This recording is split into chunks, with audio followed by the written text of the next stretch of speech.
Hey, what's up, everybody? It is Jakita Reed, the Married Millennial. What's up? It's Jakita Reed, the Married Millennial. I don't know. I was talking before the video started. So I wanted to reintroduce myself. I hope you guys are doing well today. I am, if you guys don't already know, if you guys are already subscribed to my channel, you already know that I am a relationship therapist. I am a marriage and family therapist. And, I work with couples, I work with women, individuals, just helping them to get the personal development that they need in order to, have more balance in their lives, really to have good quality relationships with themselves and with the other people around them. I also work with couples who are amazing and who I'm working with through communication issues, infidelity, trust, intimacy, connection, just kind of like transitional things as well. So I love so much what I do. So thank you guys for being here. This video is literally about, if you saw the title, it's about me figuring out, I've been on this journey lately where I've been trying to figure out, like, how do I get me time? How do I reclaim my own time for myself in these last years? If you guys don't know, I am a wife. I've been with my husband for almost 9 years.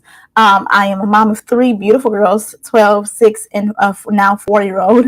And I also run a private practice, and I'm working and doing some independent contract work on the side as well, doing therapy. So I'm doing all of the things. Plus, I'm trying to build up my brand, coaching couples, coaching wives on just personal development and just how to, grasp your own identity inside of these relationships and really get back to yourself so that you can really project into your relationship the best version of you, and it can be a quality relationship. So um I really have, I am just a personal development type person, period. Like, I feel like all of my life I've been so concerned consistently with how am I showing up, like, am I, how can I be better, how can I work on these certain aspects of my life or my behavior or my characteristics, just to continuously elevate. And as I have been digging deeper into like the Myers-Briggs personality test, I don't know if you guys have heard about that, but if you haven't, go ahead and take it. But I have, and I'll put the link in the description. But I've been doing different personality tests, like the birth chart things, human design, all of these things, and they're constantly telling me, like, okay, well, you are a person who's constantly seeking new adventures, new ways to do things. I'm a personal development person, so this is my journey. But altogether, I've been trying to figure out in these last years, like, how do I manage all of these things and still have time for myself? I'm gonna be honest and say that I think, like, probably a year ago, a year and a half ago, I really ran into a tough space, a brick wall of really figuring out, like, I think I had almost a mental breakdown. I'm not even sure, but it was during the pandemic. And I just realized, like, I was so depressed. I really was not myself. I really didn't feel good. I really mentally was just struggling a lot. My mood was really low, and yet I was still showing up online. I was still trying to be there for my children, still showing up at work, trying to be there for my husband. Like, I was still trying to be there for my family and friends, but I was really suffering. And so I realized as time has been going that I'm struggling because I have removed all of the opportunities for myself to enjoy me time, to have solitude, to enjoy pleasurable things that are just for me, that's outside of work and home life, and, like, cooking for the kids or cleaning or supporting my husband with things that he's trying to do. I have really not made space for that anymore. And so on this journey that I'm on, I'm really so intentional at this point now about being certain that I put me first. And of course, if you are a mom, a wife, if you have a career too, and you, like, are like me, you probably deal with guilt, a lot of guilt of, how do I balance all of these things? How do I have me time without, when I go to Target, like, I got to take the kids every time, even though I don't feel like it. When I get something to drink, or if I'm just going for a walk, I want to go for a walk at the park and exercise regularly. But then, you got a baby hanging onto your leg, like, take me, take me. And then if you're a working mom, you already know that you're working. And so work takes up so much of your time, even if you're part-time, and especially if you're an entrepreneur. Work takes up so much of your time. It does not matter if you're getting paid for those hours or not. You still have constant things that you're pouring into your work in order to get it to where you want it to be. And so for me, there's a lot of guilt surrounding all of the things that I do, all of the things that I am, and having to leave or having to be focused on this or that or work or giving other things my time outside of my family and my children So when it's time for me to do things for myself, I feel so much guilt and so much shame. And so, I really think that it's so essential for for everybody to really find themselves. And I think it's most hard for women who are working, who are wives, who are spouses or whatever, and who are moms to really feel good about getting and doing things for yourself. So let me get into what I've been doing. I have literally been researching just my own spiritual development because I was looking at some personality things. I was looking at some personal development tools, and it was really telling me that I need to work on my spiritual development. And for me, that is really like creating a ritual of my day and my days at the start of my day, especially. So for me, especially, and I think I talked about this in another video before, but it really is important to have routines. It's important to start your day off in a way that pours into you, that gives you some insight, that clears your mind, clears your energy, that grounds you. It really, I don't. Some people started with prayer. Some people started with a devotional or a prayer call. Some people started with meditation or yoga or stretching or walks outside or exercising. Some people started with journaling or watching inspirational videos, and all of those things have worked for me. And so I have just, it's about being consistent. When I reflect back into, my life and times when things were really good for me, it was, or when I felt really my best emotionally and mentally, it was like during the summertime because I love the sun and I love being outside like every day. That is so important to me to get time in nature. Is really important to my mental health. But I reflect back onto that, and it was like a couple of summers ago when I was just able to be in this creative space. I was able to wake up in the morning and just to really start my day off with journaling, checking in with how I feel, and then also following up with a spiritual or a video, motivational video on YouTube or anything. Like, it really guided my day and put me in a mood. I was able to wake up before my children and my husband, and it was just beautiful, right? And so as time has went on, I have really let that go because, again, something happens, somebody gets sick, and then you just kind of get off your routine, or you just start to feel really guilty, or you don't really feel the motivation, or you don't really feel the effects of that. You do in that moment, but it just is like, okay, I can't sustain this because one thing took me off course, and so now I'm just, like now it's just SOL. But it's important. So what I have been doing lately is, of course, wanting to start a ritual. So that is something that I was just looking at today. I realized I need to get back into that. But what I have been doing outside of that is just really working on my mental health and letting myself know that I really deserve time to myself, that I cannot pour into anybody. I cannot pour into anything. I cannot be anything to anybody if I cannot, be there for myself. So today I took a nap. Like, before I had to go to the grocery store, I took a nap like around 2-3 o'clock, because I was so tired, and my energy is mostly in the morning time. So recognizing what part of your days are you most energetic, what part of your days are you tired and you beat down? And sometimes we try to just push through those moments when we're tired and beat down. No, it's really important that you take a nap, you rest, you reset, you refresh, whatever that is. If that's calling a friend, if that's some solitude and taking a nap, like me, I probably need to take like 2 naps a day.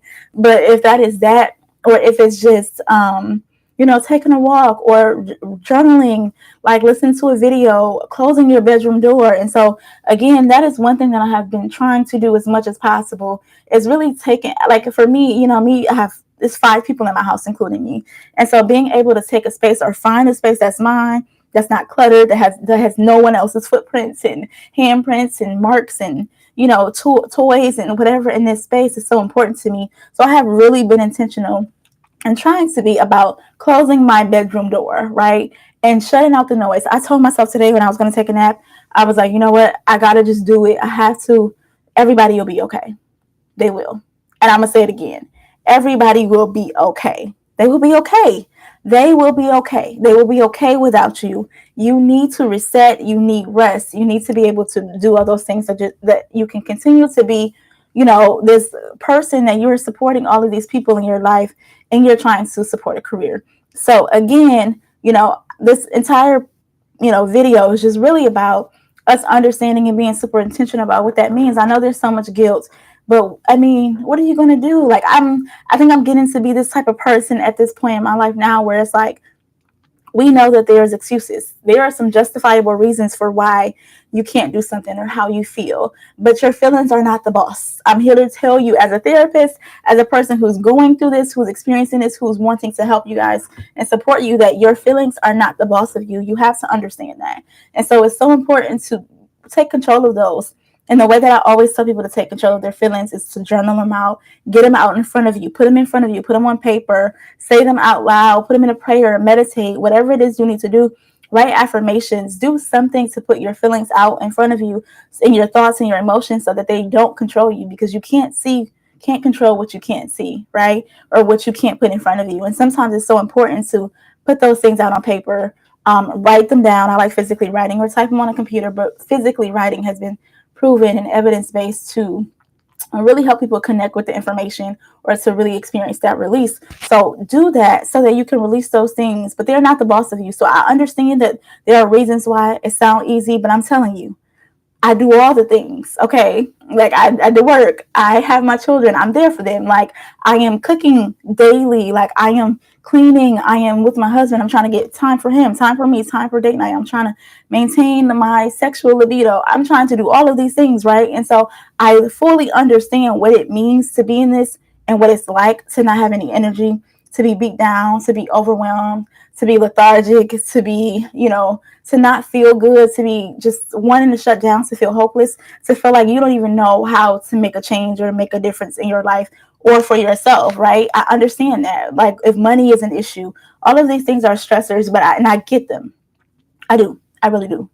But I'm telling you that that's not a good enough reason for you to continue in the path that you are. You have to make a change.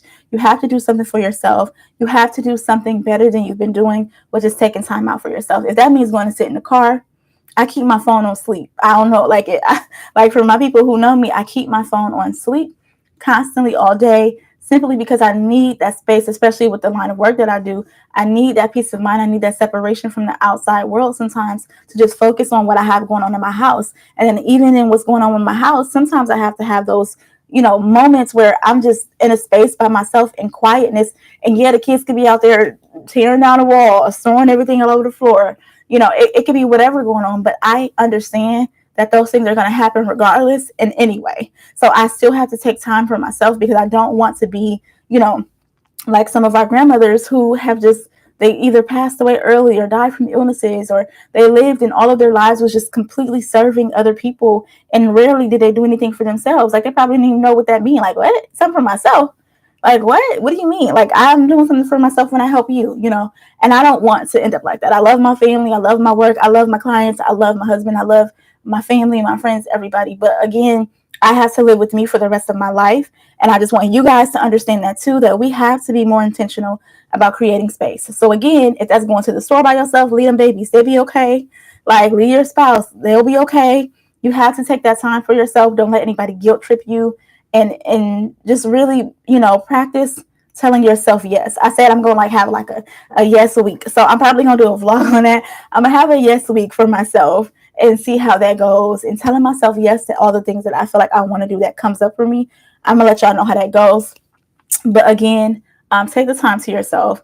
Don't feel like you can't. If you want to go to the gym, go to the gym. Don't wait for nobody. You want your partner to go with you, but they ain't going, or they moseying around. No, bye. See you later. Yes, you're gonna feel bad. Yes, they're gonna look sad. Yes, they're gonna like, oh, but it don't matter. Go. Okay, you're gonna feel better when you get done. The kids, anybody, everybody, leave them. Just go. Sometimes have a ramen noodle night. Sometimes have a cereal night or a sandwich night, or I don't know, something. But just take time to yourself and know that it's okay. We are all figuring this out. Again, I am here if you guys need me. If you are looking for a coach for your relationship or for your personal self-development, and you're a woman who's married or in a relationship and you work and you are balancing motherhood, or even if you just are two of those things and you need my support, please don't hesitate to reach out to me. Also, if you need some therapy for relationship type issues or anxiety, stress, and things like that, also reach out to me at bdmftherapy@gmail.com. That's bdmftherapy.com. You can leave a message down below, or you can find my website, which is jakitareed.com, and you can message me on there. So I hope you guys have a great day. Thank you guys for tuning in, and I'll see you in the next video. Bye.